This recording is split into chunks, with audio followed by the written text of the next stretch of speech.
और इसकी बॉडी होती है, बॉडी में हमने कोई भी वैल्यू असाइन करनी होती है, या हमने न्यू से इनिशियलाइज भी कर सकते हैं। न्यू इंस्टेंस हम क्रिएट कर सकते हैं। अभी मैं बताऊंगा न्यू इंस्टेंस कहाँ पे क्रिएट करते हैं। अगर हम कंस्ट्रक्टर ना इस्तेमाल करें तो हमें क्या मसला होगा, मैं प्रैक्टिकली आपको बता दूंगा। तो यहाँ पे इसने कंस्ट्रक्टर यूज़ किया है, और यहाँ पे मॉडल को इसने डिफॉल्ट वैल्यू असाइन किया। नीचे इस क्लास का ऑब्जेक्ट क्रिएट करके मॉडल को जब निकाल किया है तो उसकी वैल्यू प्रिंट होगी, मॉडल की जो वैल्यू थी, जो उसने डिफॉल्ट वैल्यू दी थी, वो प्रिंट होगी। इसका हम प्रैक्टिकल देखते हैं। अभी दूसरा प्रोजेक्ट ओपन हो जाए तो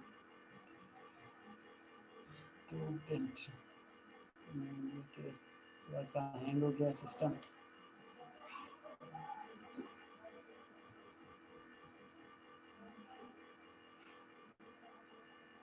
हम इंशाल्लाह ठीक जा रहे हैं। मैंने देखा है टॉपिक्स, थोड़े से टॉपिक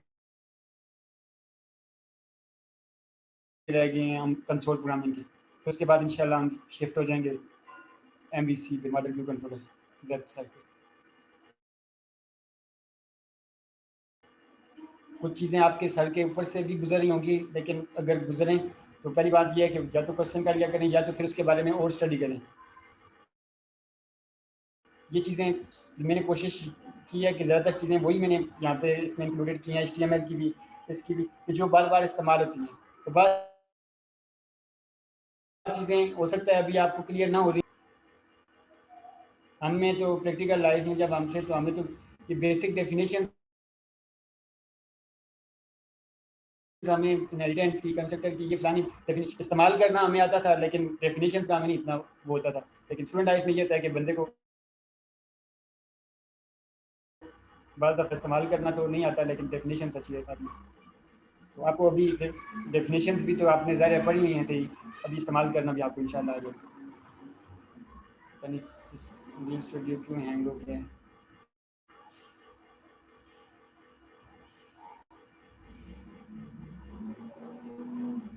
चलें हम कंस्ट्रक्टर को इनिशियलाइज़ करना, मैं यहाँ पे आपको बताता हूँ इस प्रोजेक्ट में।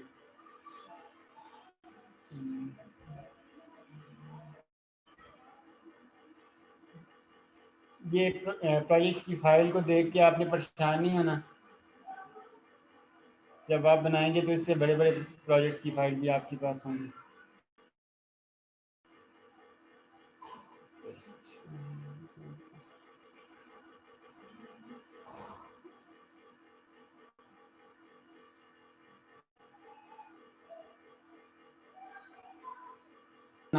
नेम स्पेस आपको नज़र आ रहा होगा, कॉमन डॉट कंस्ट्रक्ट, ये इसका नेम स्पेस है। यहाँ पे हमने क्लास बनाई है जिसका नाम है edit student record by section request, इसका नाम है, इस क्लास का नाम है। और ये क्लास, ये डबल कॉलम यहाँ पे नज़र आ रहे होंगे, इस रिक्वेस्ट की हमारे पास क्लास है, उससे इनहेरिट हुई हुई है। ठीक है, तो चलें उसको तो बाद में हम इनहेरिटेंस हम आगे इंशाल्लाह पढ़ेंगे।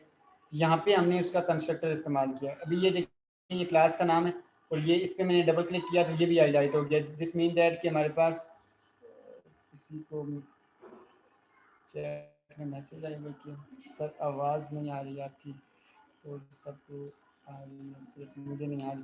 जिसको नहीं आ रही तो आप ये करें कि डिस्कनेक्ट होकर दोबारा कनेक्ट करें, हो सकता है आपके इंटरनेट का मसला हो, तो इंशाल्लाह क्लियर हो जाएगी। तो यहाँ पे हमने क्या किया है कि ये यहाँ पे हमने एक दूसरी क्लास इस्तेमाल की है जिसका नाम था एडिट स्टूडेंट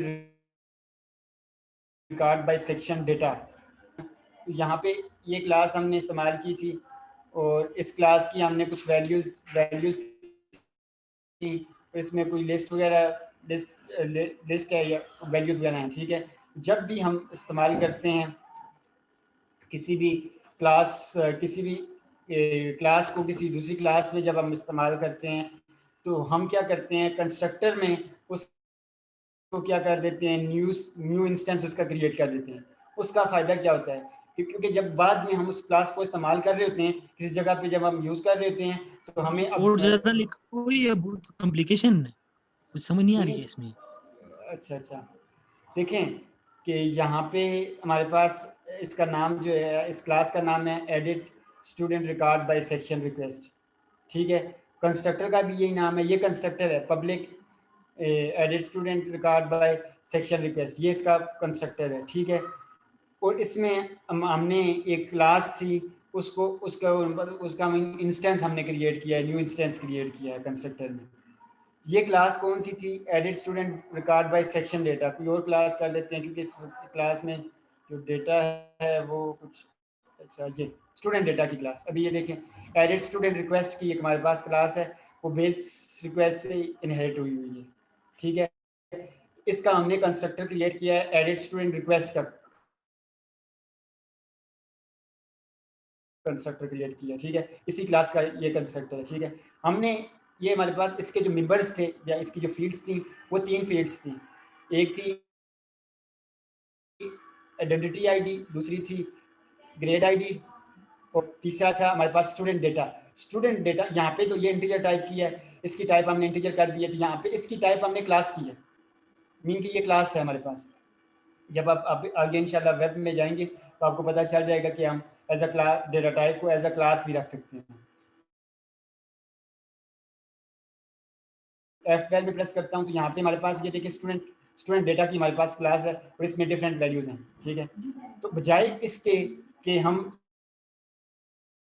ये वैल्यूज दोबारा इस्तेमाल करें, हमें यहाँ पे ये वैल्यू चाहिए थी ना, इस क्लास में हमें ये वैल्यू चाहिए थी, एडिट स्टूडेंट रिक्वेस्ट पे हमें ये वैल्यू चाहिए थी। तो पूरी वैल्यूज को इस्तेमाल करने के बजाय हमने क्या किया है कि स्टूडेंट डेटा की क्लास हमने लिखी है एज अ डेटा टाइप और उसके बाद हमने उसका नाम लिख दिया, ये स्टूडेंट डेटा उसका नाम लिख दिया।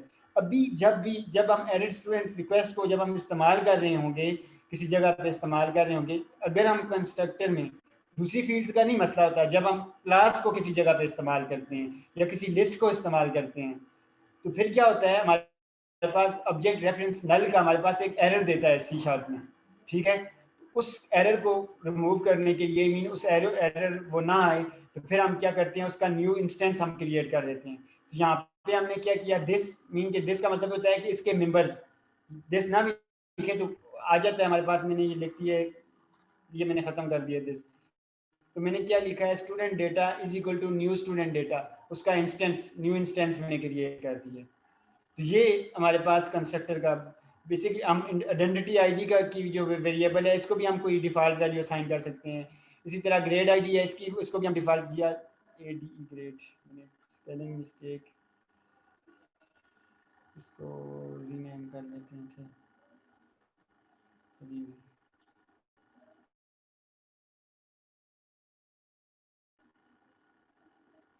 ठीक है रीनेम होता था। अच्छा, इसमें हमारे फ़ायदा ये होता है कि सी शार्प अभी ये ग्रेड आईडी मैंने स्पेलिंग चेंज किया है यहाँ से, तो इसको मैंने यहाँ पे हमारे पास ये लाइट बल्ब आ गया था, तो इसका मतलब ये था कि आप इसको क्यों चेंज करना चाहते हैं। यहाँ पे मैंने रीनेम पे क्लिक किया, ये जहाँ पे भी ग्रेड आईडी इस्तेमाल किया हुआ होगा ना, तो वहाँ पे वो ये ऑटोमेटिकली पूरे प्रोजेक्ट में रीनेम हो गया। ये भी हमें फ़ायदे होते हैं इसके, और भी बहुत ज़्यादा ईजी है। तो ये हमने कंस्ट्रक्टर में उसको उसका इंस्टेंस क्रिएट कर दिया। अभी हमारे पास स्टूडेंट क्लास थी, इसका कंस्ट्रक्टर बनाते हैं, पब्लिक स्टूडेंट, उसके बाद पैरेंथेसिस और कंस्ट्रक्टर की body.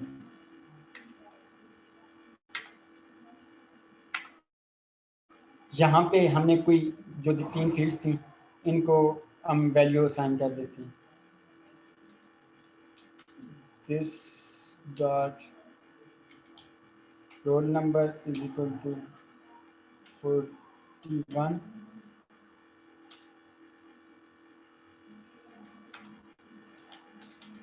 this dot name is equal to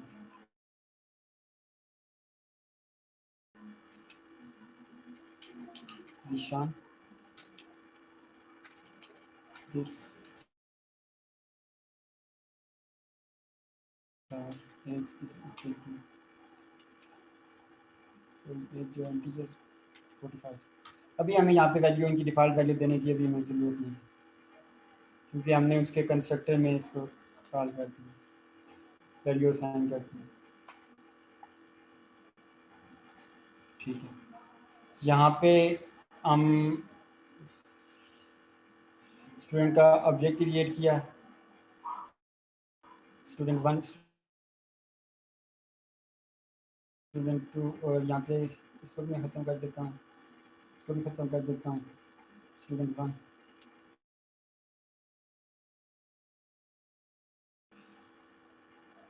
मैंने स्टूडेंट 1 इस स्टूडेंट क्लास का ऑब्जेक्ट है, स्टूडेंट 1 क्रिएट किया और डॉट मैंने नेम कर दिया। तो आउटपुट चेक करते हैं, कंट्रोल F5 से रन करते हैं इसको, देखते हैं क्या होता है हमारे पास। ज़रा भी अगर समझ ना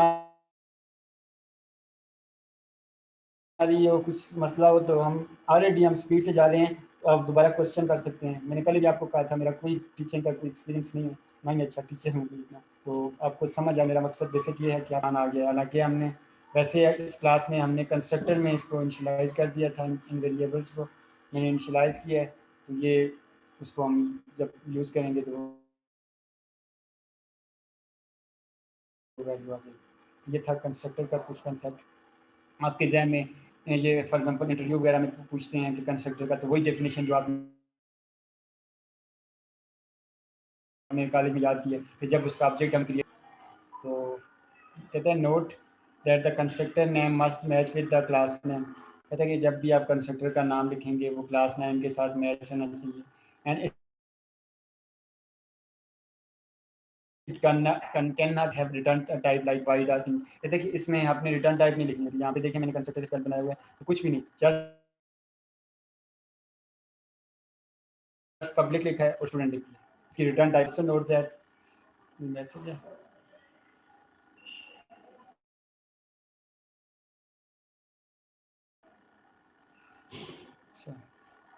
Also note that the constructor is called when object is created। ये तो हमें पहले पढ़ चुके हैं। All classes have the constructor yourself। C# creates one for you, however then you are not able to set initial values to for field। कहते हैं कि अगर आप किसी भी क्लास का कंस्ट्रक्टर कॉल क्रिएट नहीं करेंगे तो C# by default constructor create कर लेगा, लेकिन उसको किसी भी वेरिएबल्स को या उसके जो फील्ड्स हैं उनको अगर हमने डिफॉल्ट वैल्यू असाइन करनी है, तो ज़रा आप कंस्ट्रक्टर क्रिएट करेंगे तो तब उसकी वैल्यू असाइन होगी। Constructors save time। Take a look at the last example on this page, really understand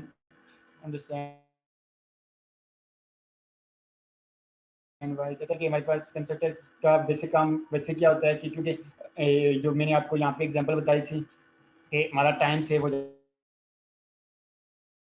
जाता है, तो बजाय इसके कि जब हम इस स्टूडेंट की क्लास को इस्तेमाल करेंगे दूसरी जगह पे, तो पहले हम इसको न्यू से इनिशियलाइज करेंगे तो तब ये इस्तेमाल हो सकेगी, नहीं तो नहीं इस्तेमाल हो सकेगी। तो बाद में इसको इनिशियलाइज 10 दफ़ा अगर हमने इस्तेमाल करें तो 10 दफ़ा हमें न्यू के वर्ड से इनिशियलाइज करनी पड़ेगी। तो इसलिए इस बेहतर यही होता है कि हम कंस्ट्रक्टर में इसको न्यू के वर्ड से इनिशियलाइज कर देते हैं। तो मीन के 20 दफ़ा 10 दफ़ा 40 दफ़ा भी हम इस्तेमाल इसको करें तो ये हमें मसला नहीं करेगा, हमारे पास एरर नहीं है। तो नेक्स्ट है हमारे पास असेस मॉडिफायर्स। कुछ चीज़ें हम पहले भी देख चुके हैं, लेकिन बाद में उसमें टॉपिक्स में, क्योंकि मैं ये एक ट्यूटोरियल है इंटरनेट पे, उसी tutorial you are quite familiar with the public keyword that appears in the and many of our example। कहता है कि आपने पब्लिक का कीवर्ड तो इस्तेमाल किया होगा, क्योंकि पीछे भी कितनी एग्जांपल्स में हमने इस्तेमाल किया होगा। The public keyword is assess modifiers. इसको हम असेस मॉडिफायर्स कहते हैं कि मीन कि उस मेथड को, उस फील्ड को हम किस तरह असेस कर सकते हैं। is used to set the access level visibility for the class fields methods and properties। कहता है कि उसके access visibility बताता है। फॉर एग्जांपल हमारे पास एक ये फील्ड जो है दूसरी क्लास देख सके तो हम उसको प्राइवेट कर देते हैं, या इसी तरह हम कहते हैं कि नहीं उसके जो चाइल्ड हैं वो देख सकें तो फिर हम उसको प्रोटेक्टेड कर देते हैं। ये असेस मॉडिफायर्स हम चाहते हैं नहीं, ये जो हमारे पास फील्ड है, ये मेथड है, ये दूसरी क्लासेस भी इस्तेमाल कर सकें, मीन ये पब्लिक, तो हम उसको पब्लिक कर देते हैं। वैसे भी हमारे पास हम रियल लाइफ में भी जो वर्ड इस्तेमाल करते हैं पब्लिक, प्राइवेट, प्रोटेक्टेड, तो यही हम आम रूटीन में भी इसी तरह ही इस्तेमाल करते हैं। तो public the code is assessed for all the classes. कहता है कि जब भी हम पब्लिक इस्तेमाल करते हैं तो वो कोड, वो फील्ड या वो फंक्शन जिसको हमने पब्लिक किया हुआ होता है, तो वो दूसरी क्लासेस में जब हम इस्तेमाल करते हैं उसके ऑब्जेक्ट को, तो हम उन फील्ड्स को असेस कर सकते हैं. Private, the code is only accessible within the same class. कहते हैं कि उसी सेम क्लास में हम उसको असेस कर सकते हैं, जबकि किसी दूसरी क्लास में या उसकी चाइल्ड क्लास में हम असेस नहीं कर सकते. Protected, the code is accessible within the same class और in the class that is inherited from that class. कहता है कि प्राइवेट प्रोटेक्टेड का जो हमारे पास मेंबर फंक्शन होता है, तो वो हम उस वक्त इस्तेमाल कर सकते हैं कि जब या तो हम उसी क्लास में इस्तेमाल करेंगे या उस क्लास से जो क्लास इनहेरिट होगी उसमें हम इस्तेमाल कर सकते हैं. Internal, the code is only accessible with in own assembly but not from the another assembly. कहता है कि ये इंटरनल का वर्ड जो है या उस इंटरफेस में हम इस्तेमाल कर सकते हैं, दूसरे इंटरफेसेस में हम इस्तेमाल या दूसरी असेंबलीज में हम इस्तेमाल नहीं कर सकते. तो इसकी एग्जांपल इसने दी होगी. यहाँ पे हमारे पास पब्लिक हमने क्लास इस्तेमाल की है, तो यह ऑलरेडी हम इस्तेमाल कर चुके हैं. इसको हम इसका मॉडल है, मॉडल हम इस्तेमाल कर सकते हैं. जबकि कहता है कि असेस मॉडिफायर्स, यहाँ पे क्लास इसने इस्तेमाल की है, और ये अगर हम ना इस्तेमाल, इसके लिए हम प्रोटेक्टेड को पहले इस्तेमाल कर लें. तो प्राइवेट को तो छोड़ें,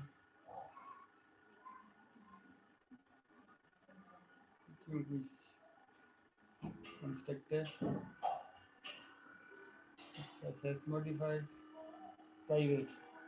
ठीक है, तो यहाँ पे प्राइवेट के बारे में हम देखते हैं. कहते हैं कि if you declare the field with private access modifiers it can only be access within the same class. कहते हैं कि जब आपने किसी भी क्लास को के जो हमारे पास मेंबर्स है उसको आपने प्राइवेट किया हुआ है, तो फिर वो उसी क्लास में आप उसको इस्तेमाल कर सकते हैं. यहाँ पे देखें, ये कार की क्लास है, उसमें इसने क्या किया हुआ है कि एक हमारे पास प्राइवेट मेंबर उसने डिक्लेयर किया है, उसको कोई वैल्यू असाइन किया है, और इसी के अंदर हमारे पास मेथड है, उस मेथड में इसने सेस करने की कोशिश की है, तो ये सही सेस हो जाएगा. लेकिन अगर हम हमारे पास ये कार की क्लास है और प्रोग्राम की क्लास में अगर हम उसको सेस करना चाहते हैं प्राइवेट के मेंबर को, तो ये हमें क्या दे देगा, एरर दे देगा.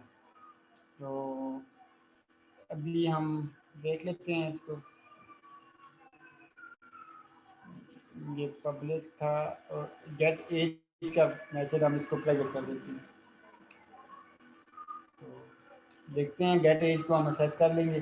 स्टूडेंट गेट एज, तो ये हमारे पास आ भी नहीं रहा, खुद लिखने की कोशिश करते हैं. तो ये देखें, गेट नहीं, गेट नाम आ गया, गेट एज नहीं आया.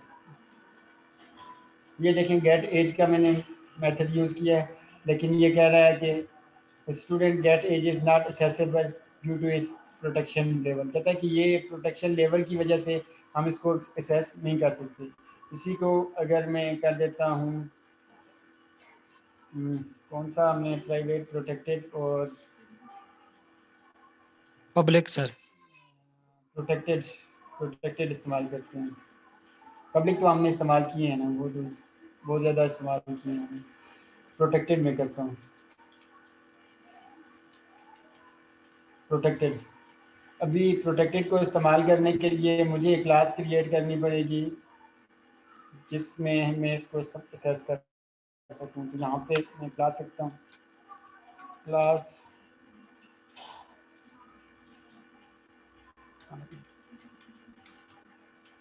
इनहेरिटेड, इसका नाम ही मैंने इनहेरिटेड क्लास रख देता हूँ. और इसको मैं किस से मैं इनहेरिट कर रहा हूँ, स्टूडेंट से. ये स्टूडेंट से मैंने इनहेरिट करने के लिए हम डबल कॉलम, फुल कॉलम, उसके बाद उस क्लास का नाम लिखते हैं और क्लास की बॉडी लिख देते हैं. तो ये क्लास की बॉडी आ गई. अभी मैं क्या करता हूँ कि इस क्लास का ऑब्जेक्ट क्रिएट करता हूँ. ये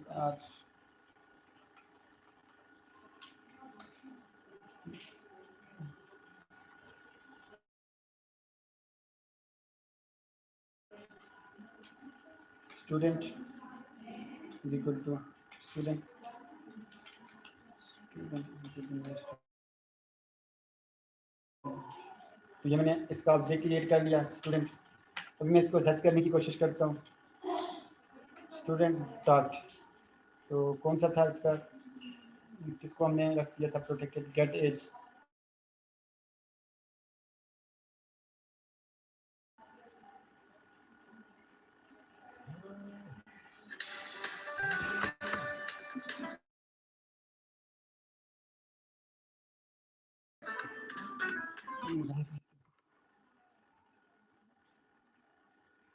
So that page does not exist in the current context. एक सेकंड ठहरे, मैं ये क्लास आप थोड़ा वेट करें, मैं ये कॉल अटेंड कर लूँ, ये मैसेज।